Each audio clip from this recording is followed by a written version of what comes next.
স্বাগতম জানাচ্ছি বাংলাভিউ সরাসরি সম্প্রচারে। স্টুডিও থেকে আপনাদের সাথে যুক্ত হয়েছি আমি শ্রাবণী তালুকদার। জানিয়ে দেব আমাদের হাতে থাকা এখনকার আপডেট। সর্বশেষ আপডেট সবার আগে পেতে যুক্ত থাকুন বাংলাভিউয়ের সাথে।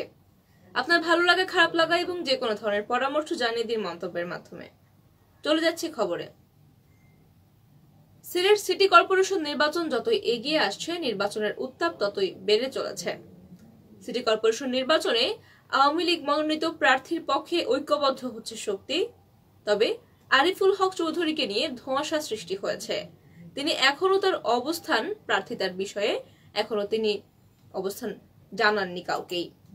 তিনি কি প্রার্থী হচ্ছেন কি হচ্ছেন না সেই ধোঁয়াশা এখনো রয়েই গিয়েছে। তবে সময় রয়েছে 23 মে পর্যন্ত। তাই তিনি সিদ্ধান্ত নিয়েছেন 20 মে তার অবস্থান জানাবেন নির্বাচন সম্পর্কে। সাবেক মেয়র কামরানের পরাজয়ের পুনরাবৃত্তি চায় না আওয়ামী লীগ। এজন্য সিলেটে এসে কেন্দ্রীয় নেতারা কড়া বার্তা দিয়ে গিয়েছেন দলের নেতাকর্মীদেরকে। কেন্দ্রীয় নেতাদের কঠোর হুঁশিয়ারি এবং মেয়র প্রার্থী আনোয়ারুজ্জামান চৌধুরীর তৎপরতায় এক ছাতার নিচে এসেছেন আওয়ামী লীগের নেতাকর্মীরা। মনোনয়ন বঞ্চিতরাও এসে ঐক্যবদ্ধ হয়েছেন আনোয়ারুজ্জামানের পক্ষে এবং আনোয়ারের পক্ষে তারা বিভিন্ন সভা সমাবেশ করে সবাইকে পাশে থাকতে বলছেন। এছাড়াও মেয়র পদে জাতীয় পার্টি, ইসলামী আন্দোলন বাংলাদেশ ও জমিয়তে উলামায়ে ইসলাম বাংলাদেশের প্রার্থীরা প্রচারণা চালিয়ে যাওয়ার পাশাপাশি মেলাচ্ছেন নানা সমীকরণ। শেষ পর্যন্ত আরিফুল হক চৌধুরী প্রার্থী হলে এবং আরিফুল হক চৌধুরী যদি প্রার্থী না হন তাহলে নৌকা বিরোধী ভোটগুলো কোথায় যাবে এই সমীকরণ নিয়ে ব্যস্ত রয়েছে অন্যান্য দলগুলো। তবে আরিফুল হক চৌধুরী নিজের অবস্থান এখনো পরিষ্কার করেননি। 20 মে সমাবেশ করে তিনি চূড়ান্ত সিদ্ধান্ত জানাবেন।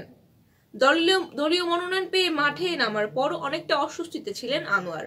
তবে দলের মনোনয়ন বঞ্চিতরা এগিয়ে এসেছেন।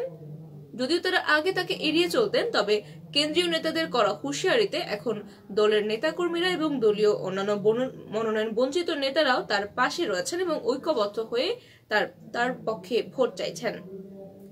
আনোয়ারুজ্জামান চৌধুরী নানাভাবে তাদের মান অভিমান ভাঙাতে সক্ষম হয়েছেন।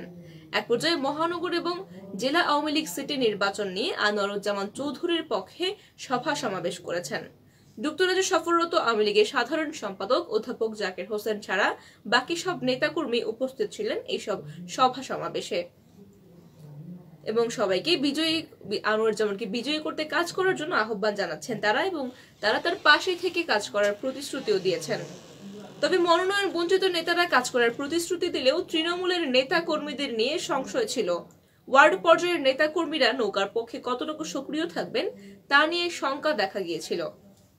গেল নির্বাচনে বদরুদ্দিন আহমেদ কামরানের পরাজয়ের কারণ হিসেবে কেন্দ্রীয় নেতারা চিহ্নিত করছেন বিশ্বাস ভঙ্গ এবং দলীয় নেতা কর্মীদের নিষ্ক্রিয়তাকে। তাই এবার আনোয়ারুজ্জামানের ক্ষেত্রে যাতে সেই ফলাফলের পুনরাবৃত্তি না হয়, এই ঐক্যবদ্ধ হয়ে এই লক্ষ্যে সবাই কাজ করে চলেছেন।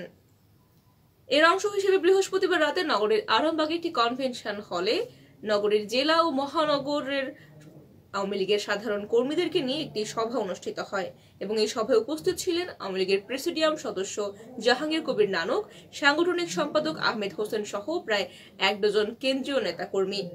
সভায় কেন্দ্রীয় নেতারা গতবার বদরুদ্দিন আহমেদ কামরানের পরাজয়ের জন্য ঘাপটি মেরে থাকা খন্দকার মোশতাকের অনুসারীদের দায়ী করছেন। জাহাঙ্গীর কবির নানক বলেছেন, মোশতাক বাহিনীর কারণেই বিগত দিনে কামরানকে পরাজিত হতে হয়েছিল এবং এবার আওয়ামী লীগ তার পুনরাবৃত্তি দেখতে চায় না। এই লক্ষ্যে দলের প্রতিটি ওয়ার্ডে সভাপতি এবং সম্পাদকের ভোট কেন্দ্রগুলোতে সজাগ দৃষ্টি রাখবে আওয়ামী লীগ এবং ভোট কেন্দ্রের ফলাফল অনুযায়ী তাদেরকে পুরস্কৃত এবং তিরস্কৃত করা হবে এমন মন্তব্য করেছেন জাহাঙ্গীর কবির নানক। এদিকে গত বৃহস্পতিবারের কর্মী সভা শেষে দৃশ্যপট পাল্টাতে শুরু করেছে। দলীয় সূত্রে জানা যায়, যেসব নেতা কর্মীরা ভিতরে মনোনয়ন নিয়ে অসন্তুষ্ট ছিলেন, এখন তারা নৌকার বিজয়ের জন্য আনোয়ারের পক্ষে কাজ করার মাঠে প্রস্তুতি নিচ্ছেন। কেন্দ্রীয় নেতাদের বক্তব্য থেকে তারা নিশ্চিত হয়ে গিয়েছেন, দলীয় প্রার্থী এবার বিজয়ী হতে না পারলে সাংগঠনিকভাবে তাদেরকে শাস্তি ভোগ করতে হতে পারে। নিজের প্রস্তুতি এবং সাংগঠনিক অবস্থা সম্পর্কে আনোয়ারুজ্জামান চৌধুরী বলেছেন, দলের সর্বস্তরের শতভাগ নেতাকর্মী এখন তার পক্ষে রয়েছেন এবং ঐক্যবদ্ধ। কোথাও কোনো অনৈক্য নেই। এখন আর কেন্দ্রীয় নেতারাও ঢাকা থেকে এসে কর্মী সভায় তাদের বার্তা স্পষ্ট করে গিয়েছেন। বিগত 10 বছরের অনিয়ম, দুর্নীতি এবং লুটপাটের জবাব দিতে তিনি মাঠে কাজ করতে চান এমনটি মন্তব্য করেছেন মেয়র প্রার্থী আনোয়ারুজ্জামান চৌধুরী। এদিকে জাতীয় পার্টির প্রার্থী ঘোষণার পরদিন গত শুক্রবার দলের সিদ্ধান্তের বিরোধিতা করে সংবাদ সম্মেলন করেছেন যুক্তরাষ্ট্র প্রবাসী জাতীয় পার্টির নেতা মাহবুবুর রহমান চৌধুরী। সংবাদ সম্মেলনে তিনি বলেছেন, দলীয় মনোনয়নপত্র বিক্রি করা হলেও কোন রকমের সাক্ষাৎকার ছাড়াই দলীয় প্রার্থী নির্ধারিত করেছে দল এবং এটি সংগঠন বিরোধী বলে তিনি উল্লেখ করেছেন এবং দলীয় মনোনয়ন পুনর্বিবেচনার জন্য তিনি প্রধান পৃষ্ঠপোষক এবং জাতীয় সংসদে বিরোধী দলীয় নেতা রওশন এরশাদের হস্তক্ষেপ কামনা করেছেন। সিলেট সিটি কর্পোরেশন নির্বাচনে অংশগ্রহণ নিয়ে নিজের অবস্থান এখনো স্পষ্ট করেননি আরিফুল হক চৌধুরী। এদিকে মেয়র এবং বিএনপির কেন্দ্রীয় নির্বাহী সদস্য আরিফুল হক চৌধুরী রয়েছেন এখনো ধোঁয়াশার মধ্যে। বর্তমান সরকারের অধীনে কোনো নির্বাচনে যাবে না এমন সিদ্ধান্ত নিয়েছে বিএনপি। তবে দলীয় সিদ্ধান্তের কারণে আরিফের প্রার্থী হওয়া নিয়ে জটিলতা সৃষ্টি হয়েছে। তবে আরিফুল হক জানিয়েছেন, দলের সিদ্ধান্তের প্রতি তার সম্মান রয়েছে, কিন্তু সিলেট নগরীর সাধারণ মানুষের দাবি তিনি প্রার্থী হন। দিন দিন নির্বাচনী পরিবেশ নষ্ট করে ফেলা হচ্ছে। প্রার্থিতার বিষয়টি পরিষ্কার করার আগে তাই তিনি নেতাকর্মীদের নিয়ে একটি সমাবেশ করতে চান। এছাড়া এই প্রার্থিতা ঘোষণার আগে নেতাকর্মীদের ধরপাকড়টিও তাকে চিন্তিত করে তুলছে।